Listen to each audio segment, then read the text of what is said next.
Hi hello friends, welcome back to our channel flavour சமையல். நம்ம இந்த வீடியோ என்ன பார்க்க போகிறோம் பார்த்தீங்கன்னா, கிட்ஸ் லஞ்ச் பாக் ரெசிபி 3 தான் பார்க்க போகிறோம். இன்றைக்கி வந்து குழந்தைங்களுக்கு பிடிச்ச மாதிரி கொஞ்சம் ஸ்பெஷலாக தான் பண்ணியிருக்கேன். அவங்களுக்கு பிடிச்ச பாஸ்தாவும் அதுக்கப்புறம் பார்த்தீங்கன்னா ஃப்ரெஞ்ச் ஃப்ரை பண்ணிடுறேன். இது இந்த ஃப்ரெஞ்ச் ஃப்ரை பார்த்திங்கன்னா நம்ம வந்து இன்ஸ்டண்ட்டாக ஒரு 1/2 ஹவரில் குயிக்காக பண்ணிடலாம். கட் பண்ணி வேக வச்சு அப்புறம் அது கோட்டிங்க்கு 2 மாவு மட்டும் ஆட் பண்ணோம்னா ரொம்பவே கிறிஸ்பியாக நம்ம நார்மல் ஃப்ரெஞ்ச் ஃப்ரை சாப்பிட்ற மாதிரி ரொம்பவே சூப்பராக இருக்கும். இப்போ இந்த ரெசிபிக்கு தேவையான பொருட்கள்லாம் என்னென்னு பார்ப்போமா? அதுக்கு முன்னாடி என்னோட சேனலை ஃபஸ்ட் டைம் பார்க்குறீங்கன்னா ஃப்ளேவர் சமையலை சப்ஸ்கிரைப் பண்ணிக்கோங்க. பெல் பட்டன் அமைக்க கூடவே லைக் பண்ணி தட்டிடுங்க. அப்போ தான் நான் அடுத்தடுத்து போடுற வீடியோ நோட்டிஃபிகேஷன் வரும். இப்போது நம்ம வீடியோக்குள்ளே போகலாம். இப்போ பார்த்தீங்கன்னா பாஸ்தா செய்ய ஸ்டார்ட் பண்ணிடலாம். பாஸ்தா வந்து நான் வேக வச்சு எடுத்து வச்சுட்டேன். அந்த வீடியோ கிளிப்பிங் மிஸ் ஆயிடுச்சு. அடுத்து ஒரு கடாய் வச்சு அதில் 1லேருந்து 2 டீஸ்பூன் ஆயில் ஊற்றி ஒரு 1/2 வெங்காயம் கட் பண்ணி வச்சுருக்கேன். அதை எண்ணெயிலே நல்லா வதக்கி எடுத்துக்கிடுவோம். அதோட 2 தக்காளியை நல்லா பேஸ்ட்டாக அரைச்சி எடுத்துக்கோங்க. அதையும் ஆட் பண்ணிக்கலாம். இப்போ இந்த தக்காளியோட பச்சை வாசனை நல்லா வதக்கி எடுத்துக்கிடுவோம். அடுத்து பார்த்தீங்கன்னா தக்காளி நல்லா வதங்கி ரெடி ஆயிடுச்சு. இதில் பார்த்தீங்கன்னா நமக்கு தேவையான அளவு காய்கறிகள் ஆட் பண்ணிக்கலாம். நான் இன்றைக்கி பார்த்தீங்கன்னா கேரட்டும் பீன்ஸும் நல்லா குட்டி குட்டியாக கட் பண்ணி வச்சுருக்கேன். அதை ஆட் பண்ணுறேன். உங்களுக்கு கூட மிளகாய் எந்த தேவைப்பட்டுச்சோ அது கூட ஆட் பண்ணிக்கலாம். பச்சை பட்டாணி எல்லாமே ஆட் பண்ணலாம். ரொம்பவே சூப்பராக இருக்கும். நான் இன்றைக்கி வந்து கேரட்டும் பீன்ஸும் மட்டும்தான் ஆட் பண்ணுறேன். இதையும் ஒரு 5 நிமிஷம் எண்ணெயிலேயே நல்லா வதக்கி எடுத்துக்கிடுவோம்.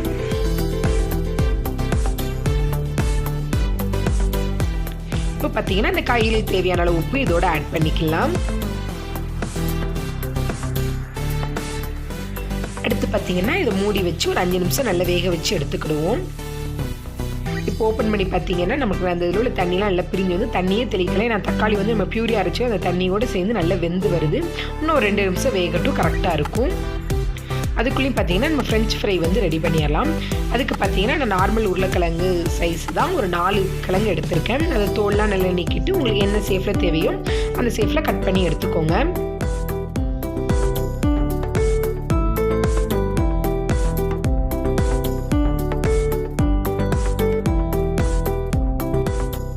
பார்த்தீங்கன்னா ஃப்ரெண்ட்ஸ் ஒரு பாத்திரத்தில் தண்ணி ஊற்றி நல்லா கொதிக்க வச்சுருக்கேன். அதில் பார்த்தீங்கன்னா அந்த உருளைக்கிழங்கு தேவையான அளவு உப்பு ஆட் பண்ணிக்கலாம். அடுத்து பார்த்தீங்கன்னா நல்லா தண்ணி நல்லா கொதிச்சிக்கிட்டு இருக்குது. இதில் நம்ம கட் பண்ணி வச்சுருக்க உருளைக்கிழங்கை எடுத்து போட்டுக்கிடுவோம்.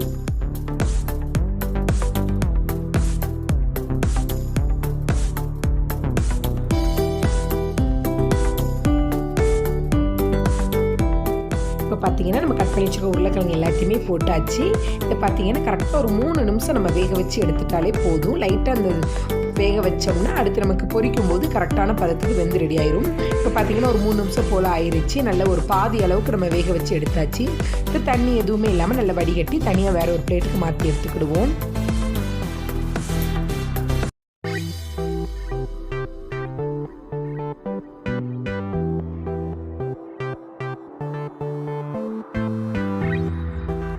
இப்போ பார்த்தீங்கன்னா ஃப்ரெண்ட்ஸ் நம்ம வேக வச்ச உருளைக்கிழங்கு எல்லாத்தையுமே வேறு ஒரு பிளேட்டுக்கு நல்லா மாற்றி எடுத்து வச்சாச்சு. நல்லா தண்ணி எதுவுமே இல்லாமல் நல்லா வடிகட்டி எடுத்து வச்சுக்கோங்க. இப்போ இதில் வந்து நம்ம 2 மாவு மட்டும் ஆட் பண்ண போகிறோம். அப்படி ஆட் பண்ணும்போது இன்னும் கொஞ்சம் கிறிஸ்பியாக ரொம்பவே சூப்பராக இருக்கும். அதில் பார்த்தீங்கன்னா 1 டீஸ்பூன் அளவுக்கு கார்ன்ஃப்ளவர் மாவு ஆட் பண்ணிக்கோங்க. அடுத்து பார்த்தீங்கன்னா அதே மாதிரி 1 டீஸ்பூன் அளவுக்கு அரிசி மாவு ஆட் பண்ணிக்கலாம். 2 மாவும் நல்லா கோட்டார அளவுக்கு உருளைக்கிழங்கு நல்லா மிக்ஸ் பண்ணி விட்டுக்கோங்க.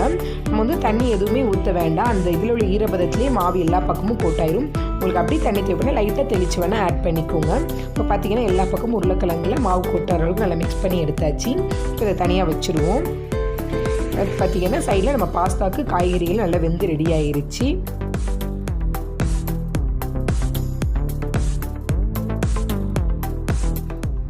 அடுத்து பார்த்தீங்கன்னா நம்ம வேக வச்ச பாஸ்தாவை ஆட் பண்ணிக்கலாம். நான் அன்றைக்கி வந்து பார்த்தீங்கன்னா பாஸ்தா வந்து ஒரு கப் அளவுக்கு எடுத்து வச்சுருக்கேன். இதை வந்து கொஞ்சம் ஆயில் ஊற்றி தண்ணியில் போட்டு கொஞ்சம் உப்பு போட்டு நல்லா வேக வச்சு எடுத்து வச்சுருக்கேன்.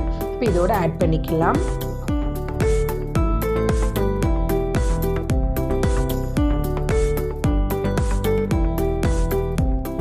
இப்போ பாஸ்தா அந்த மசாலா காய்கறி எல்லாம் ஒன்று சேர்ந்த அளவுக்கு நல்லா மிக்ஸ் பண்ணி விட்டுக்கிடுவோம்.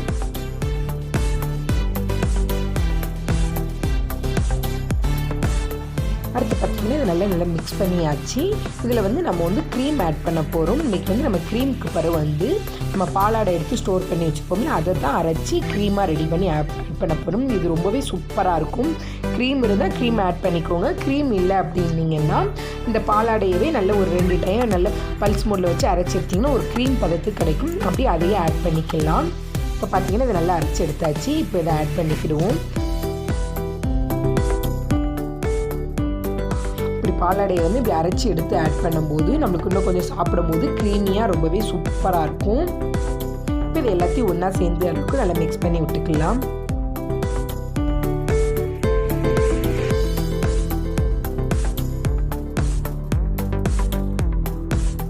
இப்போ பார்த்தீங்கன்னா குழந்தைங்களுக்கு ரொம்பவே பிடிச்ச க்ரீமியான எம்மியான பாஸ்தா வந்து நமக்கு ரெடி ஆயிடுச்சு. அதோட காய்கறிகளும் சேர்த்துக்கலாம், ரொம்பவே சூப்பராக இருக்கும்.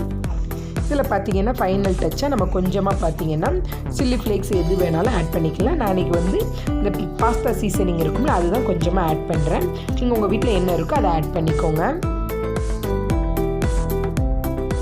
இப்போ இதை சேர்த்ததுக்கப்புறம் நல்லா மிக்ஸ் பண்ணி விட்டோம்னா நமக்கு ரொம்பவே சூப்பரான எம்மியான ரொம்பவே க்ரீமியான பாஸ்தா வந்து ரெடி ஆகிடும். அடுத்து ஃப்ரெஞ்ச் ஃப்ரையும் நம்ம பொரிச்சு எடுத்துடலாம். அடுத்து பார்த்தீங்கன்னா ஃப்ரெஞ்ச் ஃப்ரை பொரிக்கிறதுக்கு ஒரு கடாயில் ஆயில் ஊற்றி நல்லா சூடு பண்ணிக்கோங்க.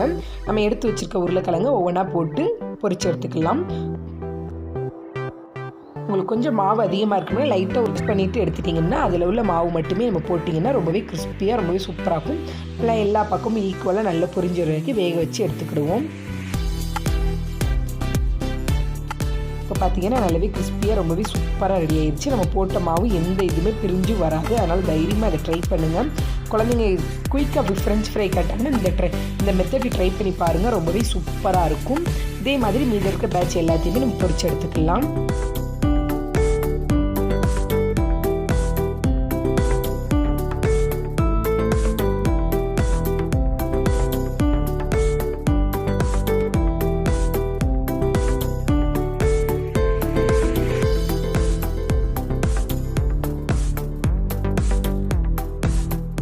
பார்த்தீங்கன்னா ரொம்பவே சூப்பரான கிறிஸ்பியான ஃப்ரெஞ்ச் ஃப்ரையும் ரெடி ஆகிடுச்சு. குழந்தைங்களுக்கு பிடிச்ச பாஸ்தாவும் ரெடி ஆகிடுச்சு. இப்போ லஞ்ச் பேக் பண்ணிடலாம்.